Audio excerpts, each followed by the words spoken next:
Platforms पर जाकर, अंतर्राष्ट्रीय मंच पर जाकर भारत की बात करने वाले पाकिस्तान को यह समझना होगा कि उसे किसी भी मंच पर मौका अपने देश पर बोलने के लिए दिया जाता है, न कि भारत के हालात पर बोलने के लिए। लेकिन पाकिस्तान की तो वो हालत है ना कि कुत्ते की पूंछ तो सीधी हो सकती है, लेकिन ढीठ पाकिस्तान कभी नहीं सुधर सकता। दशकों से पाकिस्तान का हाल ऐसा ही है, और जब से नरेंद्र मोदी सरकार ने कश्मीर से अनुच्छेद 370 हटाया है तो पाकिस्तान तो ऐसे मारा मारा घूम रहा है कि कोई तो सुन लो। लेकिन जब कश्मीर भारत का है तो उसमें चाहे भारत कुछ भी करे, उसमें किसी का भी कोई हस्तक्षेप नहीं हो सकता। हालांकि चीन, तुर्की और पाकिस्तान जैसे देश अभी भी कश्मीर का मुद्दा बिना उठाए बाज नहीं आते हैं, लेकिन अब दुनिया भी पाकिस्तान के कश्मीर के राग को नजरअंदाज करना सीख गई है। यही हुआ संयुक्त राष्ट्र में, जहां मौका मिला था सबको अल्पसंख्यकों के मामले पर बोलने का। बुधवार को संयुक्त राष्ट्र में अल्पसंख्यकों के अधिकारों पर एक उच्च स्तरीय बैठक बुलाई गई थी, जिसमें जब पाकिस्तान को बोलने का मौका दिया गया तो पाकिस्तान ने भारत में इस्लामोफोबिया का जिक्र किया। पाकिस्तान के विदेश मंत्री बिलावल भुट्टो ने भारत में कश्मीर और अल्पसंख्यकों पर टिप्पणी की। अब जब अपनी जुबान से पाकिस्तान के विदेश मंत्री बिलावल भुट्टो ने भारत का नाम ले ही लिया था तो भारत भला जवाब दिए बिना पाकिस्तान को कैसे बख्शता? भला कहां भारत पाकिस्तान को बिना जवाब दिए ऐसे छोड़ता? जवाब दिया गया, और ऐसा दिया गया कि पाकिस्तान औंधे मुंह गिर पड़ा। भारत पर लगाए गए आरोपों का जवाब पाकिस्तान को संयुक्त सचिव श्रीनिवास गोत्रू ने दिया। भरी सभा में जो पाकिस्तान की इज्जत उतारी है ना, वो पाकिस्तान को हमेशा याद रहने वाली है। गोत्रू ने बोलना शुरू किया, कहा कि ये विडंबना है कि पाकिस्तान अल्पसंख्यकों के बारे में बात कर रहा है। पाकिस्तान में अल्पसंख्यकों के अधिकारों का हनन होता रहा है और इसका लंबा इतिहास है। इसे पूरी दुनिया ने भी देखा है। यूएन के मंच को पूरा सम्मान देते हुए गोत्रू पाकिस्तान की खटिया खड़ी कर रहे थे। आगे गोत्रू ने कहा, पाकिस्तान ने अपने अल्पसंख्यकों को खत्म कर दिया। पाकिस्तान लगातार सिखों, हिंदू, ईसाइयों और अहमदिया मुसलमानों के अधिकारों का घोर उल्लंघन कर रहा है। पाकिस्तान में हजारों महिलाओं और बच्चों, विशेष रूप से अल्पसंख्यक समुदायों की लड़कियों को अपहरण, जबरन विवाह और धर्म परिवर्तन का शिकार बनाया गया है। विरोध करने पर उन्हें पीटा जाता है और पुलिस और कानून भी उनकी कोई मदद नहीं करता। गोत्रू यही नहीं रुके, बल्कि पाकिस्तान को जवाब देने की पूरी तैयारी किए हुए थे।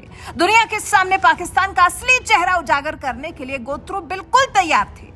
आगे कहते हैं, ये विडंबना है कि पाकिस्तान अल्पसंख्यकों के अधिकारों की बात कर रहा है। एक ऐसा देश जिसने अपने शर्मनाक रिकॉर्ड को छिपाने के लिए अपना डेटा प्रकाशित करना बंद कर दिया है। यह आश्चर्यजनक है कि उन्होंने इस विषय को उठाया।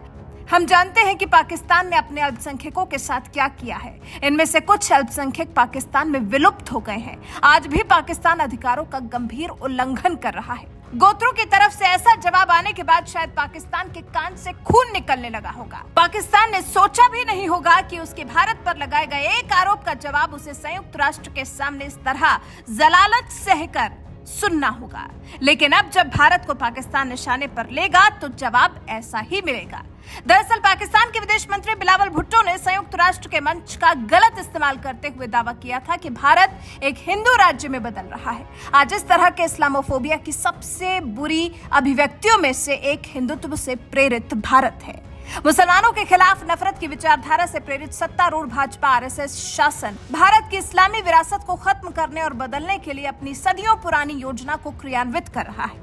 पाकिस्तान के नए नवेले विदेश मंत्री की जुबान से भारत पर लगाए गए ये घटिया आरोप भला भारत के गले से कहां नीचे उतरने वाले थे? बोलकर हटे, फिर भारत ने भी तबीयत से आड़े हाथ लिया। श्रीनिवास गोत्रू ने जो पाकिस्तान को धोया है, उससे पाकिस्तान की बोलती बंद हो गई है। अब पाकिस्तान को जरूरत है तो पहले वो अपने गिरेबान में झांके और उसके बाद कहीं जाकर भारत पर उंगली उठाए, क्योंकि अब भारत सुनकर हंसकर निकल जाने वालों में से नहीं है, बल्कि छेड़ने पर छोड़ेंगे नहीं वाला भारत बन चुका है। तुम अगर एक सुनाओगे तो भारत तुम्हें 100 सुनाने के लिए तैयार बैठा है।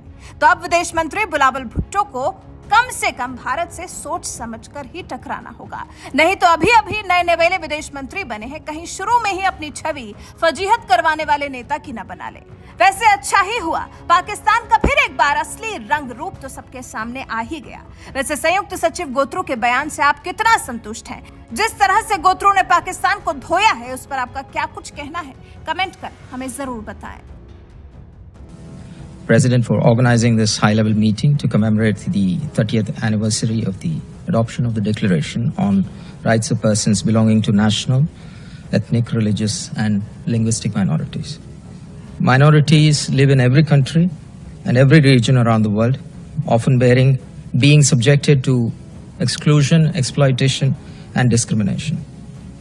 Ensuring their equality, their inclusive development, while preserving their distinctive identity, are essential to sustainable peace and economic prosperity within a society, and indeed to realizing the universal value of leaving no one behind. Excellencies, India is a multilingual, multi-ethnic, and multi-religious society. The Constitution of India guarantees protection and promotion of rights of all minority communities. It is a fundamental right given to citizens to conserve his or her distinct language, script, or culture.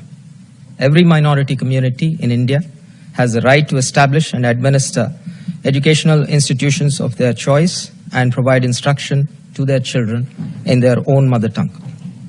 The Government of India has an exclusive ministry, which is the Ministry of Minorities, to ensure a more focused approach towards issues relating to religious minorities and linguistic minorities, to improve their socio-economic conditions and to facilitate an equitable share in them in education, employment, and economic activities. The National Policy on Education and the Program of Action in India focuses on the development and the preservation of languages of minorities. Excellencies, India stands committed in fulfillment of all rights of minorities with emphatic focus on their language and education in line with the principles as enshrined in the UN Declaration. Mr. President, I am also constrained to respond to one delegation that has chosen yet again to misuse this forum and make false allegations against my country.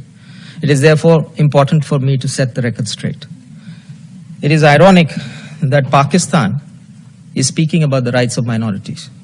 For a country that has even stopped publishing its data to hide its shameful record, it is amazing that they have even brought up this subject. It has a long history of having committed the gravest violations of minority rights that the world has ever seen. We know that what Pakistan has done to its minorities. It has decimated them.